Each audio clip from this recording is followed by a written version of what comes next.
Good evening, students. Welcome to our channel Physical Education with Suyesh and Atul sir. Here we are to provide online physical education classes for our students of physical education of AIMS International School, Gonda.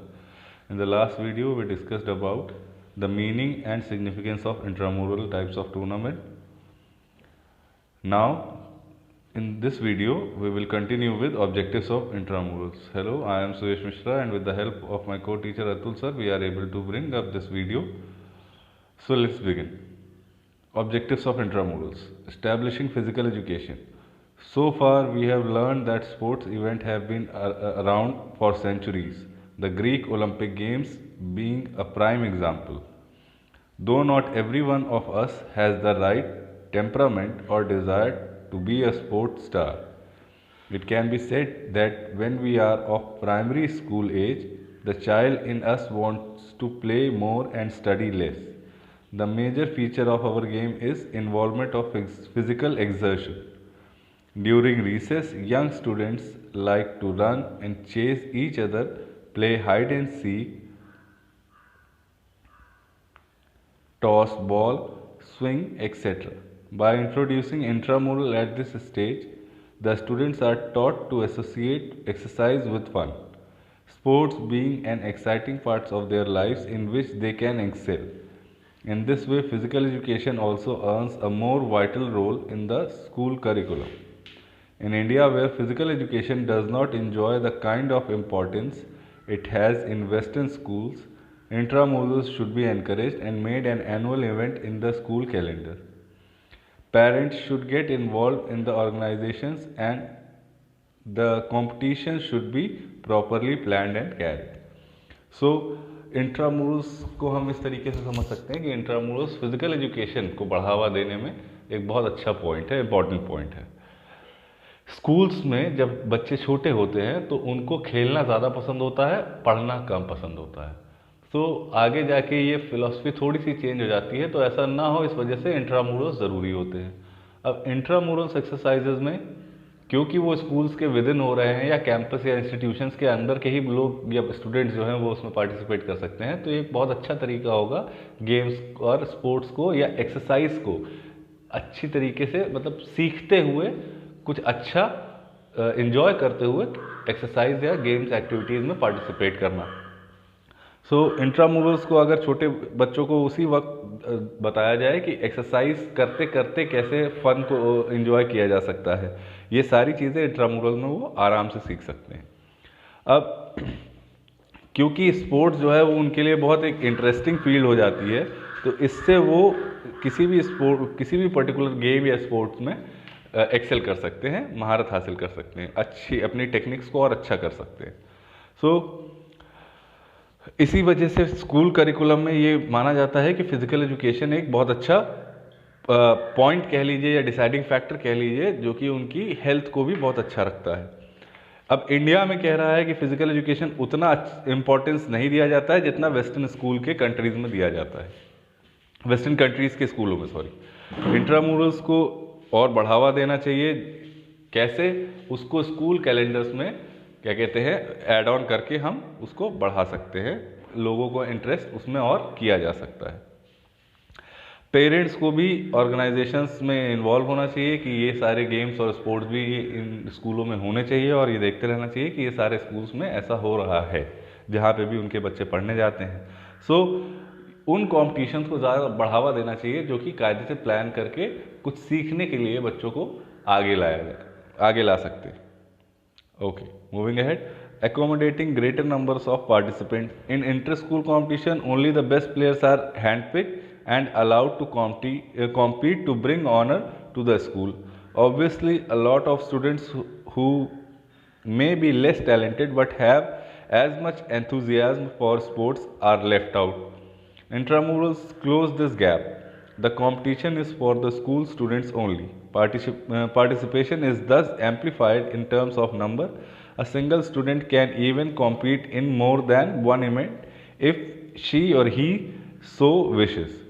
मतलब inter school competition में अगर कहीं भी दूसरे school से किसी sports का match होना है, टूर्नामेंट ऑर्गेनाइज करवाया जा रहा है, तो उसमें जो स्कूल के बेस्ट प्लेयर्स होते हैं, जो बेस्ट परफॉर्मिंग प्लेयर्स होते हैं, उनको चुना जाता है, ताकि जो कहीं पे भी जिस भी स्कूल में वो खेलने जाए तो वहाँ से वो ग्लोरी यानी जीत या ऑनर के साथ वापस आए, जिससे स्कूल का भी नाम हो और उनका भी नाम हो।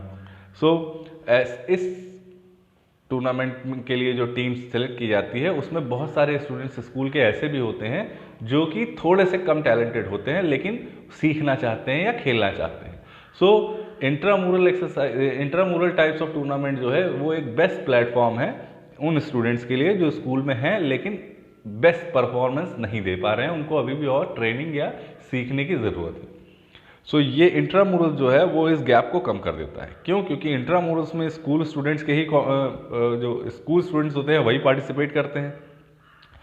पार्टिसिपेशन का जो नंबर है वो भी इसमें ज़्यादा हो जाता है, क्योंकि बच्चे जो हैं वो स्कूल के ही पार्टिसिपेट कर रहे हैं, तो जितने ज़्यादा स्कूल के बच्चे पार्टिसिपेट करेंगे उतना ही अच्छा कोई टूर्नामेंट स्कूल का होगा। अब इसी में मान लीजिए कई सारे इवेंट्स को ऑर्गेनाइज करवाया जा रहा है किसी भी स्कूल में। स्पोर्ट्स डे का आप एग्जाम्पल ले लीजिए कि उसमें बहुत सारे इवेंट्स होते हैं। सो अब उसमें एक बच्चा चाहे तो एक टूर्नामेंट में पार्टिसिपेट कर ले, चाहे तो सारे टूर्नामेंट्स में पार्टिसिपेट कर ले। Okay, moving on. Promoting positive values in students. Sports have a positive effect on students. They are about cooperation, leadership, grit, mental alertness, and determination. Regular organization of intramurals instills these values in students since their involvement in sports increases.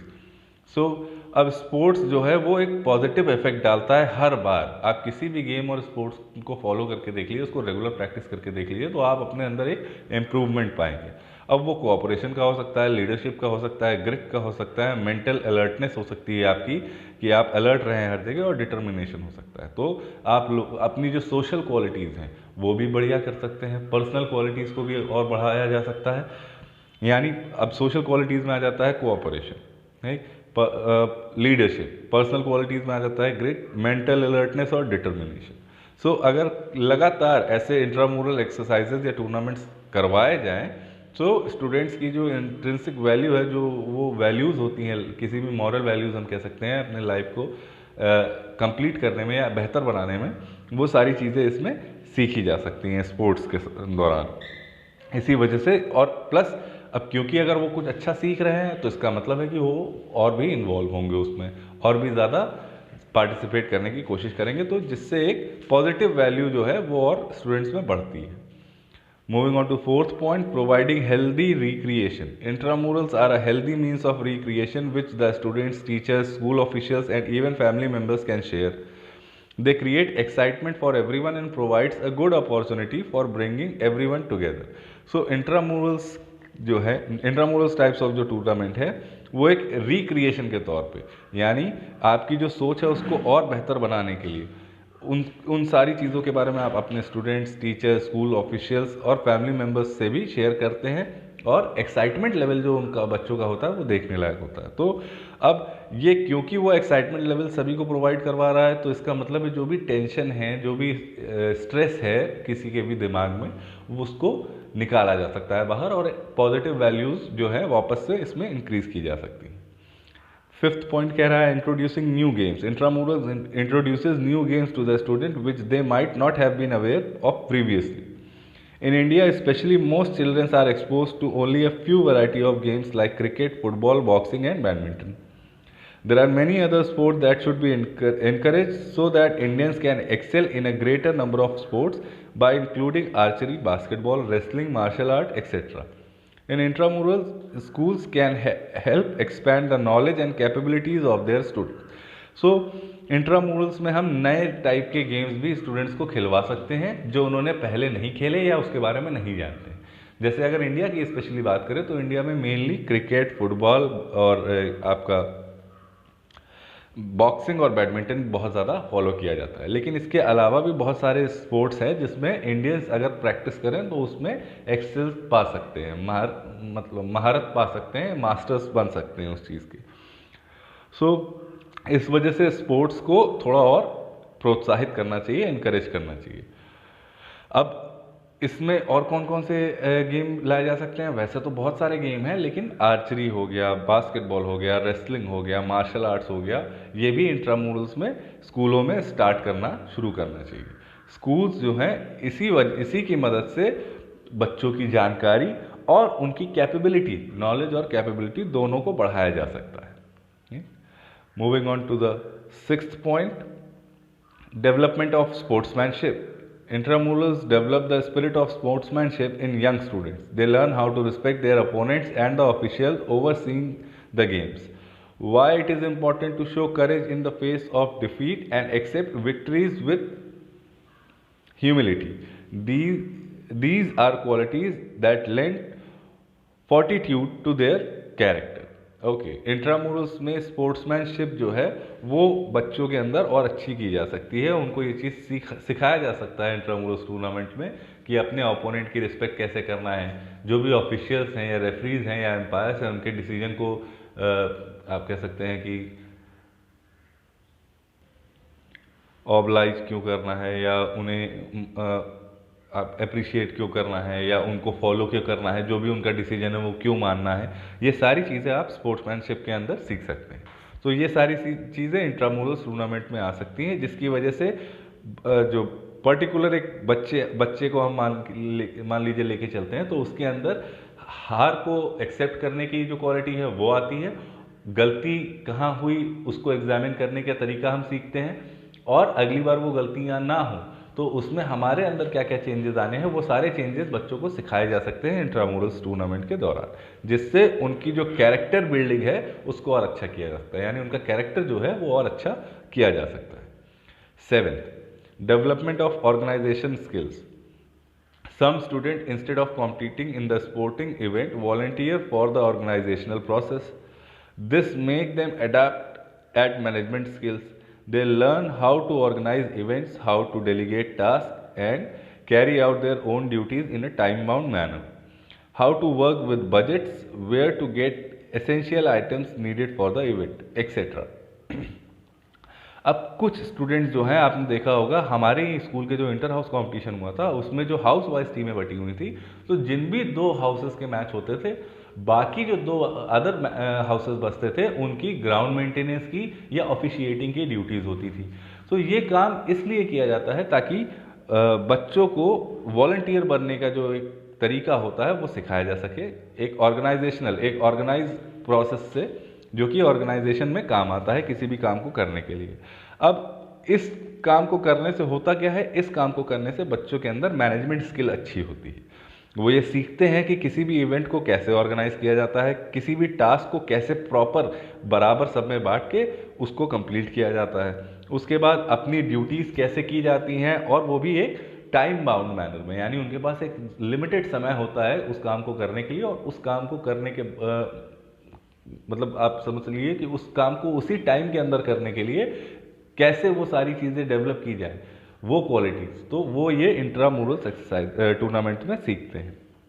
अच्छा, उतने ही budget में या कम पैसे में उतना काम कैसे किया जाए, ज़रूरी सामान के लिए कैसे सारी चीज़ें इंतज़ाम किए जाएँ, कहाँ मिलेगा वो वाला सामान, तो ये सारी चीज़ें आपको जो भी ज़रूरत होती है इवेंट के लिए, ये सारी चीज़ें आपको इंट्रामुरल टूर्नामेंट में सीखने को मिलती है। तो ये ऑर्गेनाइजेशनल स्किल्स कहलाती हैं कि किसी भी चीज़ को ऑर्गेनाइज कैसे किया जा रहा है। Moving on to 8th point, development of personality. Personalities are not developed in a vacuum. An individual's social environment and experience have lasting impacts on his personality. Intramurals are fun yet stressful events for those who take active part in it. Whether as organizing volunteer or competitors, they become starter, resilient and hardworking, and their personality becomes more attractive and worthy of administration. So first line जो कह रही है उसका कहने का मतलब ये है कि पर्सनालिटी यूं ही नहीं आ जाती। किसी भी इंडिविजुअल को एक अच्छी पर्सनालिटी डेवलप करने के लिए उसका सोशल एनवायरनमेंट और एक्सपीरियंस, जो कि उसकी पर्सनालिटी मतलब उसकी पर्सनालिटी को लोगों को प्रभावित करे, यानी लॉन्ग लास्टिंग एक इफेक्ट डाल के जाए कि अगर आप कोई काम करना चाहें तो आपके मन में ये बात है कि ऐसे करना चाहिए जैसे उसने किया था।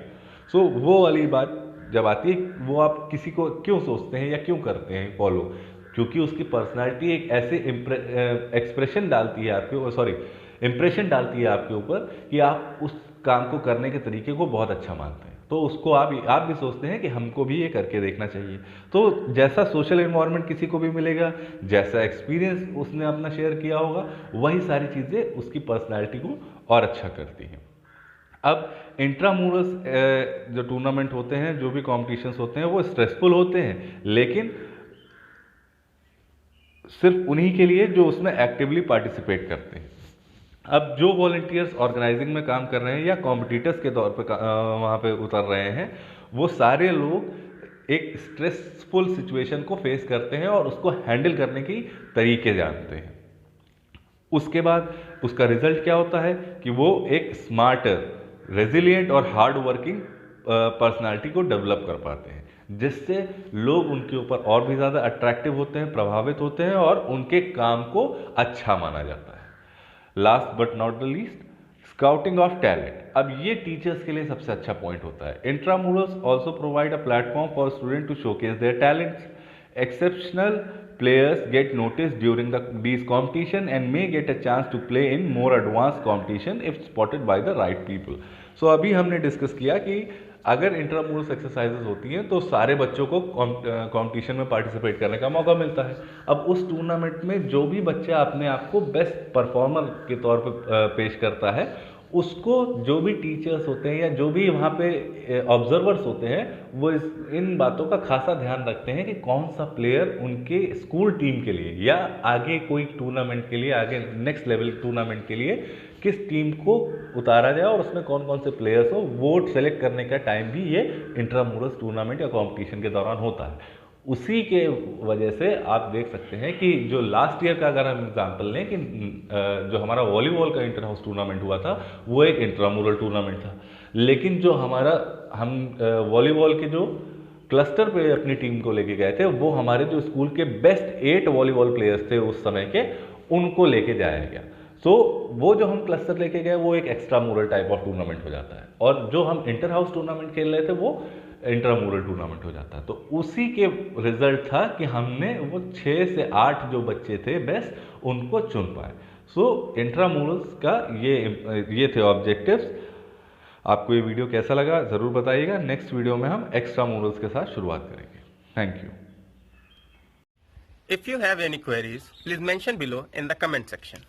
And do not forget to share, like, follow and subscribe. Please press the bell icon for latest update. Thank you for watching.